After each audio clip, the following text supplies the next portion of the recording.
On the day of our engagement, my fiancé, Lionel Benny, was late and didn't show up. I stood alone on the stage, facing the ridicule and mockery from the audience. After the Benny family left, my father's face turned pale with anger, and he scolded me loudly. "You go out and kneel down. Keep kneeling until the Benny family's anger subsides. If this affects our cooperation with the Benny group, I'll skin you alive." Seeing that I didn't move, my father coldly said, "If you don't obey, I'll cut off your mother's medical expenses." I could only resign myself and walk out. Outside, heavy rain poured down, and I knelt in the yard, drenched and embarrassed. The grandstand not far away was filled with people, and some even took out their phones and aimed them at me. It was Harry, a childhood friend of Lionel Benny. He showed me the screen of his phone, where there was a video of Lionel Benny leaning on a couch, with a hot-looking woman in his arms. Lionel's casual voice came through. "Although Ella appears thin, her figure is actually quite well endowed." As soon as he said that, everyone burst into laughter. Large raindrops fell relentlessly, and in my blurred vision, I suddenly saw a pair of black leather shoes. I lifted my head, and suddenly met a pair of deep, ink-like eyes. Arty Henderson, Lionel Benny's best friend. He furrowed his brow, and sheltered me under his umbrella. The surroundings fell silent, and Harry looked at us eagerly, his eyes filled with anticipation. I knew he was waiting for the humiliation that Arty Henderson was about to bring me. But Arty Henderson just crouched down, leaning closer to me, and whispered softly, "If you just want to climb up the social ladder, why not choose me?" His voice was low, and even Harry strained his ears, but couldn't hear. Only I was thrown into chaos by his words. This farce ended with Arty Henderson taking me away. I was brought to Arty's private residence. Upon entering, he suddenly leaned over, startling me. With a light laughter, he firmly held my waist, pulling me into his arms. Then a dry towel was placed over my head. His movements were gentle, wiping my damp hair for me, until his fingers pinched my earlobe. His breath instantly became heavy, and the hand resting on my neck slid down my spine to the side of my waist. Then his eyes dimmed, drawing me closer. The intense sound of his heartbeat echoed against our pressed bodies, and I felt a bit afraid of him. According to Lionel, the power of the Henderson family was beyond reach, even for the wealthy. The first time I saw Arty Henderson, he warned me. "Lionel doesn't like women as obedient as you. Don't waste your time on him," he said in a cold and stern voice, his brow furrowed, as if he was extremely annoyed with me. Since then, I started to revolve around Arty Henderson. Perhaps my avoidance was too obvious, even Lionel became a little curious. "Ella, are you afraid of Arty?" Lionel, who is always carefree, asked, without avoiding Arty Henderson. I lowered my head, but I could still feel Arty Henderson's sharp gaze fixed on me. "Why are you afraid of me?" Arty Henderson's voice was hoarse, bringing me back from distant memories. His breath was scorching, spraying against my ear. His fingers, rough with calluses, caressed the back of my neck. Seeing that I didn't respond for a long time, he punished me by taking my earlobe into his mouth. "Speak." The outside of the window was pitch black, like the perfect place for a corpse to be dumped on TV drama. My body trembled slightly from nervousness, and my voice had a hint of crying as I nervously replied, I'm not afraid." Unexpectedly, this answer didn't satisfy Arty Henderson. His already heavy breathing became even clearer, and the large hand gripping my waist moved further down.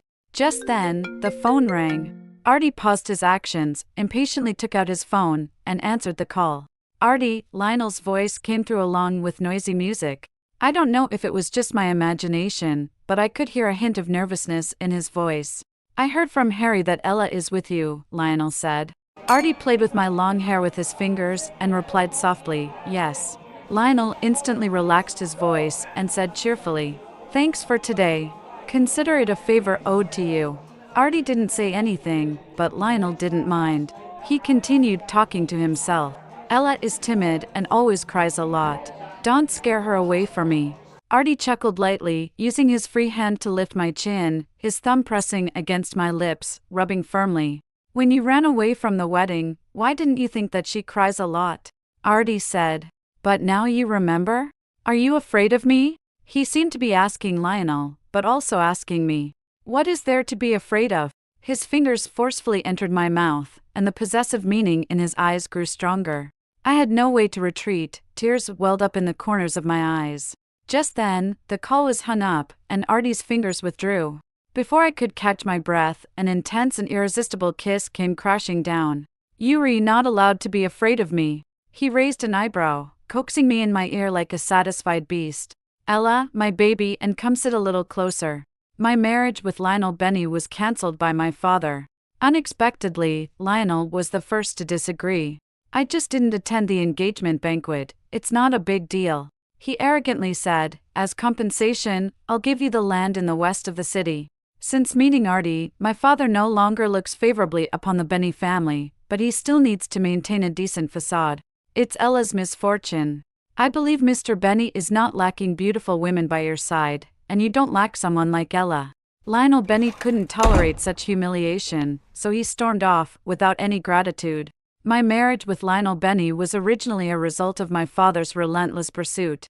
People in high society laugh at the fact that the Weber family climbed up the social ladder by selling their daughters. But my father didn't care. He brought me back to the Weber family, paid for my college education, and covered my mother's huge medical expenses. For all of this, he only asked one thing of me: get Lionel Benny to agree to this marriage.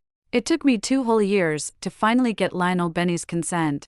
And now, everything is over. After that day, I lived a few peaceful days. I no longer had to deal with Lionel Benny, and Arty Henderson seemed to have disappeared from the face of the earth. When I went to see my mother, she had just finished her dialysis session. Her face was pale with no trace of color. She looked at me for a long time, then asked, "Have you lost weight recently?" Before I could answer, she asked again, "Have you been getting closer to Lionel Benny recently?" I shook my head and said, "Our marriage has been cancelled." My mother sighed deeply. "Your father is too pragmatic, but he's doing it for your own good. Don't go against him. Okay?" I nodded reluctantly, feeling like a lump in my throat, unable to speak. At that moment, my phone rang at an inappropriate time, and the name Arty Henderson appeared before my eyes. I was stunned for a while, remembering the night when Arty Henderson wrote down his phone number with my hand in his. "Call me if you need anything." His chin rested on my shoulder, and his fingers, with distinct joints, played with my hand. "Don't you dare not answer my calls." As if in a dream, I could only nod dumbly. As if punishing me for not being attentive enough, he gently bit my already reddened earlobe. "No distractions." "Why is your face so red, Ella?" My mother lightly patted my hand and looked at me strangely. "Aren't you going to answer the phone?" Only then did I snap out of it and hurriedly replied, "I answered it." After half a month, hearing Arty Henderson's voice still made my face burn. He sounded hoarse, as if he had just woken up. "What are you doing?" I clenched my phone and whispered, "I'm at the hospital with my mother." There was a shallow response on the other end, followed by rustling sounds, as if he was getting dressed. After a while, Arty Henderson spoke again, "I'm sending someone to pick you up." "Pick me up?" Memories of that rainy night and the passionate embrace flooded back, something I had deliberately forgotten. I murmured, "Why are you picking me up?" He chuckled on the other end, then deliberately lowered his voice. "Of course, to do something that makes me happy." That day, Arty didn't cross any boundaries, but what he did was even more difficult for me to talk about than crossing boundaries. When I got into the car sent by Arty, someone suddenly hugged me from behind. "You've become thinner." Arty Henderson, whom I hadn't seen in a long time, looked a bit haggard. He rested his chin on my shoulder and spoke in a very gentle tone. "You must not have been eating properly. Why did you come?" I tried to relax my body, afraid that any stiffness would make him angry. "Didn't you say you sent someone to pick me up?" He buried his face in the side of my neck and took a deep breath. "I couldn't wait to see you." Arty took me to the hotel of his family. I remembered that place. A long time ago, Lionel Benny had brought me here too. At that time, Lionel still didn't have a good attitude towards me, but at least he didn't ignore me. But that time couldn't be considered a pleasant memory. Harry loved to stir up trouble, and a few words attracted the attention of the girls who secretly loved Lionel Benny at the gathering. When Lionel went out to answer a phone call, they pushed me and I accidentally knocked over the table with expensive red wine. When Lionel came back, he didn't ask anything. He grabbed my wrist and took me out of the room. His face was dark all the way, and it wasn't until we reached the door that he disdainfully said to me, "Can you behave?" Why do you always make things so bad? I panicked and tried to explain, it wasn't me. Before I could finish my sentence, Lionel interrupted directly. You need to have some awareness when you throw a tantrum. Do you know how expensive those wines were? Can you afford to compensate for them? His words left me pale, and my lips trembled, but I didn't say anything else. He looked at me, probably realizing that he had gone too far with his words. He sighed heavily, then rubbed his temples forcefully, looking like he had a headache that was about to explode. You can go back now. Don't wander around in front of me. After that day, I fell seriously ill. When I saw Lionel again, he acted as if he had forgotten what happened that day and casually asked why I hadn't been going to college. But in reality, if he cared about me, he could easily have noticed that I was on sick leave. So, he was just politely asking after all. Perhaps my face was too pale. Arty Henderson instantly noticed that something was wrong. He held my hand, leaned down slightly, and asked, "Are you feeling unwell?" I shook my head and said, "I'm fine." After we sat down, Arty kept putting food into my bowl and didn't eat anything himself. He just stared at me. His intense gaze made me uneasy. After hesitating for a while, I finally spoke up. "Could you stop looking at me?" He raised an eyebrow and asked with interest, "Are you shy?" I didn't answer him, and he didn't seem annoyed. He leisurely took out a handkerchief from his pocket. The soft touch of the handkerchief wiped the corners of my mouth, and Arty's face appeared magnified in front of me. This was an extremely intimate gesture that scared me so much that I couldn't even speak. Even the previous intimate skin contact happened in a dim environment. Unlike now, where everything was well lit, and every small expression and movement were clearly visible. At that moment, the door was pushed open, and a group of people barged in. Leading the way was Harry, followed closely by Lionel Benny, who I hadn't seen in a long time. The laughter instantly disappeared, and everyone stared at Arty and me in astonishment. Harry was the first to break the strange silence. "Arty, why don't you tell us that you have returned to the country?" While speaking, Harry stole a few glances at me. "If I'm not mistaken, this should be Ella Weber, right?" Arty didn't stop his actions. He gently wiped the stain off the corner of my mouth, then leaned back in his chair and responded softly. Lionel's face had turned as dark as a pot. He pushed Harry aside and questioned me. "Don't you have anything to say to me?" "What is there to say?" Suddenly, Arty grabbed my hand and spoke before me. "The news of Lionel's runaway marriage is widely known in the capital city." Lionel's eyes were burning with anger, but he kept staring at me. "I'm asking you." For some reason, even though the situation was tense, I had never felt as calm as I did at this moment. "Our marriage was cancelled a month ago." I looked up and met Lionel's gaze. "The Benny family agreed to it as well. So you couldn't wait to find a new partner for yourself?" Lionel was furious, and his words became more and more offensive. "I thought you were different from your snobbish father." After saying this, he turned to look at Arty. "Arty, there are so many women you can choose from. Why did you have to steal mine?" "Lionel, you two have no relationship anymore." Arty's voice was calm, but everyone present knew that he was angry. "She's not yours. So how could you said that I steal her?" With that, Arty stood up, clearly showing his intention to drive Lionel away. Lionel was dragged away by someone, and Harry quickly stepped forward to defuse the situation. Arty impatiently furrowed his brows, and Harry politely left. The noisy private room returned to silence, with Arty leaning back in his chair, lost in thought. I couldn't eat anymore, so I spoke up to leave. Arty looked at me for a while and then stood up, grabbing his coat and walking out. He walked quickly, and I followed behind him, trying hard to catch up, just like I used to chase after Lionel. But just as the distance between us grew, my footsteps gradually slowed down. However, at that moment, Arty stopped in his tracks. "Sorry," he looked down at me with lowered eyes. I lost control. I nodded understandingly and said, "It's all right." For someone as proud as Arty Henderson, perhaps this was the first time he had received such sarcasm. His gaze lingered for a long time. A cool breeze blew, lifting the hair on his forehead, and I unexpectedly felt a pang of sympathy. After a long while, his large palm held mine, and his fingers interlocked with mine, refusing to let go. "It won't happen again."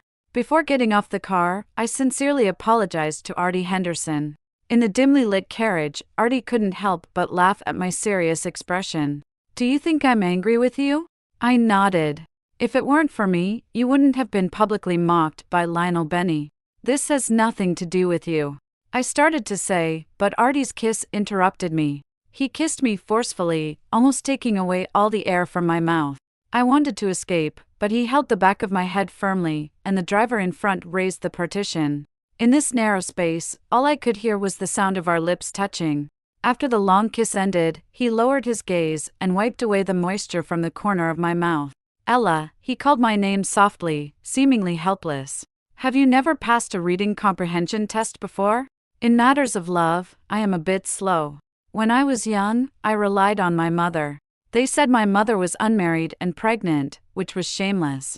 As I grew up, I chased after Lionel Benny all the way. Even if he publicly ridiculed me, I didn't mind. It's not good to be too sensitive. I nodded, trying to reply. But my tongue felt numb and I could only make vague sounds. I have good grades, I managed to say. Arty suddenly burst into laughter. He touched my cheek and kissed me gently again. It was just a light kiss, but it made me more flustered than any previous ones. Yeah, he smiled, his eyes showing a playful expression, as if he was coaxing a child. Ella, you're the smartest. It was only when Arty's car disappeared from sight that I turned to prepare to enter the house. As I opened the door, a hand appeared in front of me, and then the heavy iron door slammed shut. Lionel Benny's voice came from behind me. He asked, "Are you happy?" Lionel must have been drinking a lot, as his tongue couldn't speak straight. I knew I should go along with Lionel at this moment, but my body reacted first. I nodded and said, "I'm very happy." Lionel took a deep breath behind me, then grabbed the back of my neck, forcing me to turn around. "I'll give you another chance to talk properly." I'm happy. This was probably the first time I defied Lionel Benny. I'm happy being with Arty Henderson. Lionel's gaze lowered, following mine, until he saw my swollen lips. Has he kissed you? Lionel's eyes seemed to be filled with endless anger. His voice was hoarse, and his hand holding my chin tightened. What else have you done with him? I looked at Lionel, who was on the verge of losing control due to jealousy, and felt puzzled. I met his gaze with determination and asked, "What does it have to do with you?" "What does it have to do with me?" Lionel suddenly laughed. "You've been chasing after me all this time, you've been saying that you'll always be by my side, and now you ask me, what does it have to do with me? Ella, you really have your ways." He straightened up, took a step back, and for once, this usually rebellious person lowered his head, as if compromising. "I admit, I have fallen in love with you." He held my face in his hands, as if helpless, but also compromising. "Leave Arty Henderson and come back to me." He lowered his head to kiss me. "Let's pretend that none of this ever happened." After being entangled with Lionel for so long, the number of kisses was few. Most of the time, I was the one trying to please him. But I have caught him kissing someone else before. It was very different from our shallow kisses. He held the girl tightly, as if he wanted to devour her. I only glanced at it unintentionally, and the scorching air almost burned me. Harry and the others were right there, without any discomfort, as if they were already used to it. I regained my senses, lifted my hand, and pushed away the kiss he was about to plant on me. "Lionel Benny," I stepped back, my voice colder than ever. "I refuse." Lionel went crazy and almost turned our yard upside down. When the Benny family came to pick him up, they showed a rare expression of apology. My stepmother stood on the stairs, looking extremely pleased with herself. "I didn't expect you to be quite capable." The next morning, Arty was already waiting for me at the door. As soon as I stepped out, he looked at me with concern for a long time. "Is he crazy? Did he hurt you?" Seeing me shake my head, Arty breathed a sigh of relief. I thought that encountering Lionel again would be a scene of bloodshed, but to my surprise, he just glanced at me briefly and walked straight past. Everyone was dumbfounded by the rift between Lionel Benny and Arty Henderson, which turned out to be because of someone as ordinary as me.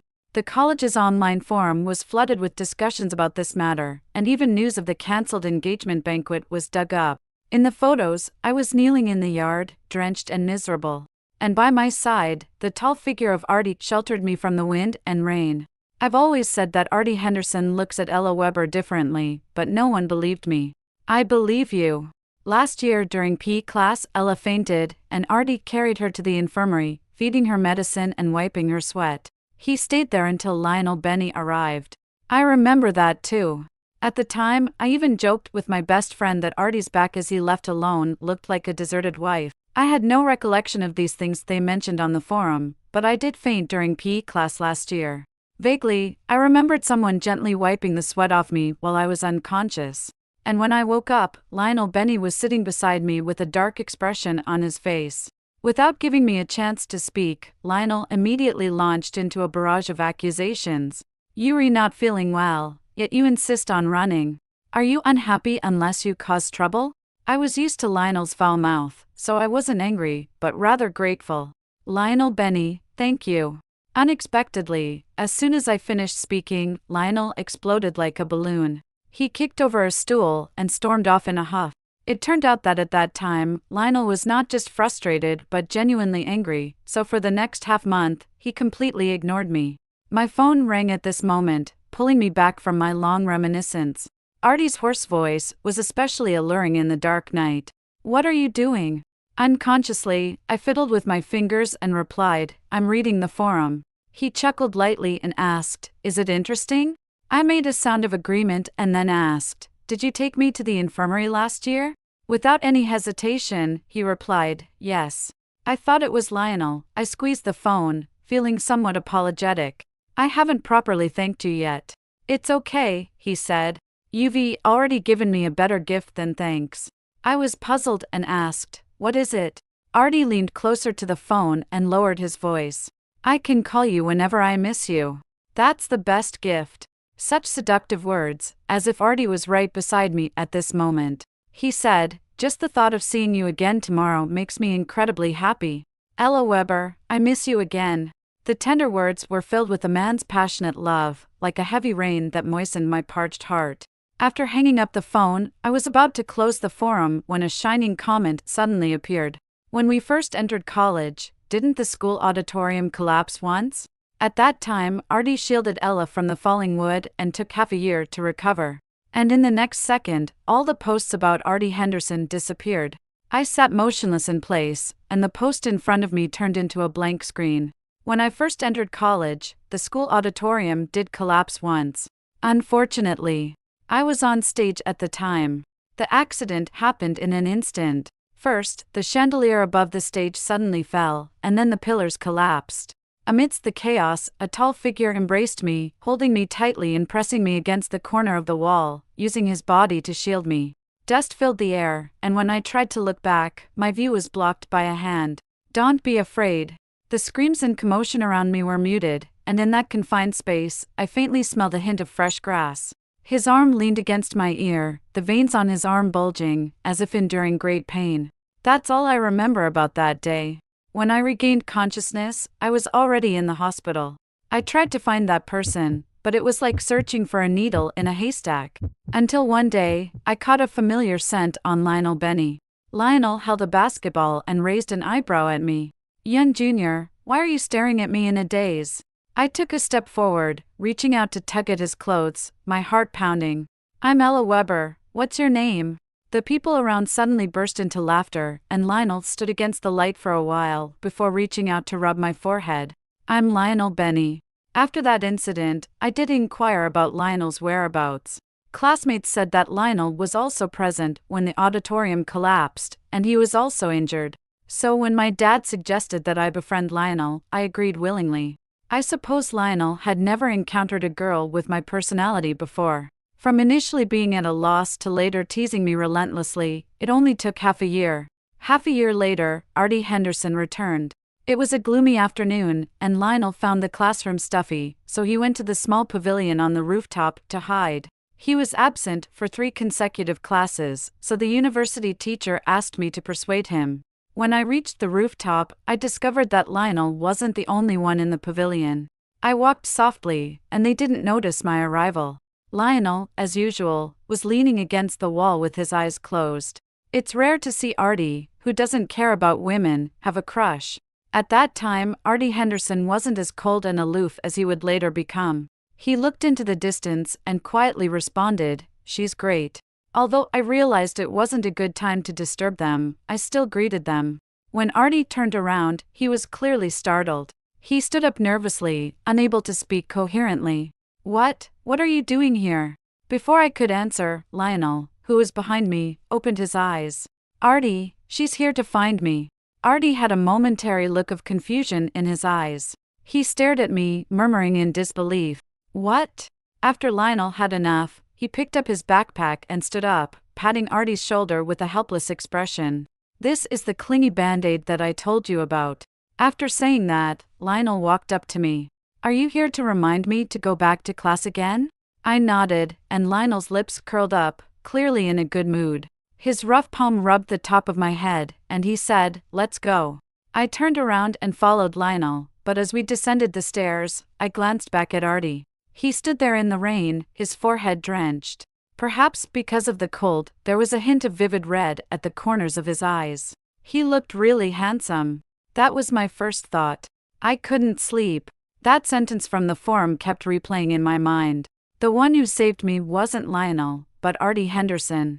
Arty had liked me for a long time. That's why he spoke up when Lionel was neglecting me. But back then, I had already been bullied by Harry and his gang for a long time, so I instinctively thought that Arty must also dislike me. Facing my avoidance and fear, Arty was probably also feeling sad. During every sleepless night, was he tormenting himself like I was? It feels like Arty and I have missed out on so much. After a night of restless thoughts, I woke up the next morning with a low fever. Arty had something to do today, so only his driver was waiting for me at the door. I went through my classes in a daze, and in the afternoon, my dad called me and told me to come home quickly. I thought something big had happened, but when I got home, I found my dad dressed up and waiting for me. Mr. Benny is celebrating his birthday today. Come with me to pay a visit. I hesitated and said, I don't feel very well. But my dad ignored my words, and I had no choice but to change into the clothes he had prepared for me. By the time I arrived at the banquet, it was already evening. After entering, my dad disappeared and I found an inconspicuous corner to sit in, trying to minimize my presence. A few pretty girls came over and chatted with me. I struggled to deal with them, and it was only after they left that I realized my phone was missing. It was at that moment that Lionel appeared. He was wearing a white suit, and his usually flamboyant hair now softly fell over his forehead. I'm sorry about last night, he said, handing me a glass of wine with a face full of apology. I just had too much to drink. He seemed genuinely relieved, and the arrogance was gone from his eyes. I nodded, but didn't take the glass of wine. I'm sorry, but I don't really want to drink.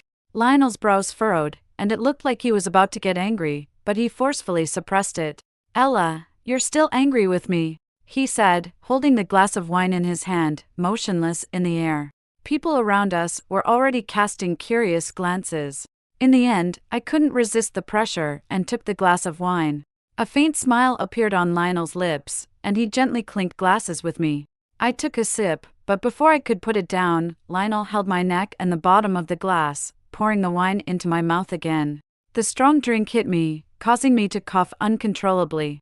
Lionel stayed still, sitting quietly beside me, watching me. Feeling uncomfortable under his gaze, I tried to get up and leave, but before I could, dizziness overcame me. Lionel pulled me into his arms and smiled apologetically at the people around us. She's had a bit too much to drink. I'll take her downstairs to sober up. I was conscious, and I knew I should refuse and ask for help, but my body wouldn't listen. It let Lionel do as he pleased. There seemed to be a fire deep inside me, raging and craving Lionel's touch. You have to behave, Lionel's fingers gently brushed against my face. I wanted to treat you well, but you always make me angry, so I have no choice. He supported me as we walked towards the second floor. Perhaps feeling that it was too slow, he directly lifted me up horizontally. It wasn't until I heard the sound of the door locking that I vaguely realized we had already reached the room. Lionel Benny placed me on the bed, while he stood between my legs, looking down at me. Arty, I murmured, Arty, help me. Lionel's eyes darkened, and then his expression slowly cracked. I don't like you calling someone else's name on my bed. He bent down and pinched my cheeks. Instead of seeking him, you might as well plead with me. Who knows, if I soften my heart, I might be a bit gentler to you. Seeming confident of his victory, Lionel was not in a hurry. He leisurely unbuttoned his shirt and leaned down to kiss me. With the last shred of sanity, I rolled off the bed, but he grabbed my ankle. You used to enjoy when I kissed you, right? Why are you hiding now? He exerted force, and I was pulled back beside him. As if provoked by me, he dragged my ankle and headed towards the bathroom. I was terrified, frantically struggling and clawing at the ground, leaving long streaks of blood on the pristine floor. Lionel had gone mad. He looked at me struggling and forcibly pushed me into the bathtub.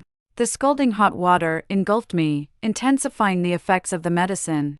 I was on the verge of collapsing. Suddenly, the image of Arty appeared before my eyes. He was wearing a black wool coat, holding an umbrella in the rain, and gazing at me with lowered eyes. I felt an intense pain on my tongue, and I struggled to resurface from the water. Lionel was kneeling in front of me, his head down, unfastening his belt. It seemed he hadn't expected me to still be conscious, and he froze for a moment. Seizing the opportunity, I grabbed the ashtray by the bathtub and forcefully struck Lionel's head. He let out a mournful cry and fell to the ground, blood gushing out from his head. I crawled out of the bathtub, accidentally stepping on Lionel as I left. Staggering, I rushed towards the entrance. Everything in front of me was blurry, and I faintly heard rustling sounds behind me. In a state of panic, I fumbled to open the door, not daring to look back to see if Lionel had regained consciousness. With a loud click, I forcefully pushed open the door. Bright light flooded in, but just then, someone grabbed hold of my ankle. Panicking, I turned around to look, only to see Lionel, covered in blood, gripping onto my ankle. A triumphant smile hung on his lips. "I've caught you." I struggled to kick him with my other foot, but Lionel effortlessly pulled me down. Lionel had completely lost his sanity this time. He pressed me down on the corridor, and large droplets of blood fell on my face. I screamed and thrashed madly, but it was futile, like an ant trying to shake a tree. "No one dares to come to the second floor, and no one will come to save you," Lionel said with a triumphant smile on his face. He had lost his previous patience and forcefully tore open my collar. "You are mine, and you will always be mine." He bent down and planted kiss after kiss on my face. "I love you, Ella, I really love you." But in the next second, someone kicked Lionel out. And in the next second, a large overcoat covered me, and Arty's voice appeared above me. He said, "Don't be afraid, Ella." He tightly wrapped me in his clothes, then let go of my hand and went towards Lionel. Behind me were two burly men in black suits. The corridor was crowded with people craning their necks to see. Arty refused the bodyguard's suggestion to take action. He grabbed Lionel by the collar and clenched his fist. The sound of flesh hitting flesh was clearly audible even through the coat, and Arty's fist was covered in blood but still didn't stop. He kept punching Lionel until he was motionless. After dealing with Lionel, he strode over to me, wiped his blood-stained hands with a handkerchief, and then picked me up. The oversized woolen coat enveloped me completely, and Arty looked coldly at Lionel lying unconscious in the corridor. "I want an explanation for this." Only then did the people from the Benny family dare to approach. They respectfully agreed and then had someone take Lionel Benny away. Even after getting in the car, Arty's body was still trembling. He took me out from the coat, his eyes slightly red, and showered me with gentle kisses as if to confirm that I was really by his side. He cupped my face with both hands, carefully examining if I was injured. His gaze finally fell on my tongue, and he anxiously asked, "What happened to your tongue?" My consciousness was hazy, and I felt the fire in my body burning stronger and stronger. I leaned on his shoulder and whispered, "He drugged me." A curse word burst out of Arty's mouth, and just as he saw me about to bite my tongue again, he kissed my lips. The taste of rust spread between our intertwined lips and teeth, and Arty's eyes were filled with a dazed expression. He looked at me as if he wanted to capture my entire being in his eyes. "Baby, don't bite yourself," he said. His firm chest pressed against mine, and he brought his neck close to my mouth. "If you really can't help it, you can bite me." Arty swiftly took me back to his home. I thought he would personally detoxify me, but as soon as we entered the door, I saw a doctor waiting in a white coat. It wasn't until the soothing medicine was administered through an IV drip that the restlessness in my body gradually subsided. He sat by my side. The wound on his neck that I had bitten was bleeding, but he ignored the doctor's suggestion to bandage it and held my hand tightly. "Have a nice dream, everything will be fine when you wake up." The Henderson family has always handled things cleanly, as if nothing had happened that day. Lionel Benny was sent abroad, and according to Arty, he would never come back again. The wedding between Arty and I was also put on the agenda. My father changed his previous attitude and almost wanted to pamper me. My father relied on his relationship with the Henderson family to gain many benefits, but I was afraid that he would drag Arty down. When I told Arty about this, he gently kissed my forehead. The things he took from the Henderson family are only a negligible part to us. You don't need to worry about anything. Just focus on being my bride. We shared a long kiss, and after the kiss, I asked him, "Was it you who saved me in the auditorium that year?" Arty's eyes were misty as he nodded at me. I leaned against his chest and whispered, "I'm sorry, I always thought it was Lionel Benny." I was seriously injured at that time, and the Henderson family kept the news sealed. His big hand gently stroked my hair, and there was a hint of regret in his voice. When I was recovering, I was thinking about how to talk to you when I came back.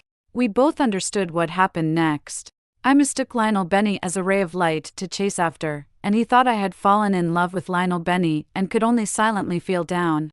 But fortunately, even though things went off track, they eventually returned to the right path. On the day of our wedding, I received an email from overseas. I almost immediately pressed the delete key. The young man's love may be mixed with arrogance and stubbornness, but it should not be a reason for him to harm others recklessly. Then, a text message came through, from an unfamiliar number but with a familiar tone. "Don't dream, Ella Weber. How could someone like Arty Henderson fall in love with someone as ordinary as you?" I blocked the number, but deep down, I also wanted to ask Arty when he actually fell in love with me. Until one day, I saw a photo he kept in his wallet. It was a photo of me winning a physics competition in college, which the college had posted on the bulletin board. Arty carefully peeled it off and put it in his wallet as a treasure. The two of us stumbled and went through many detours, but in the end, we still found each other. At the wedding, when we exchanged rings, Arty kissed me passionately. He said, "Fortunately, I waited for you." I cherished his love completely. What he didn't know was that I was also very grateful.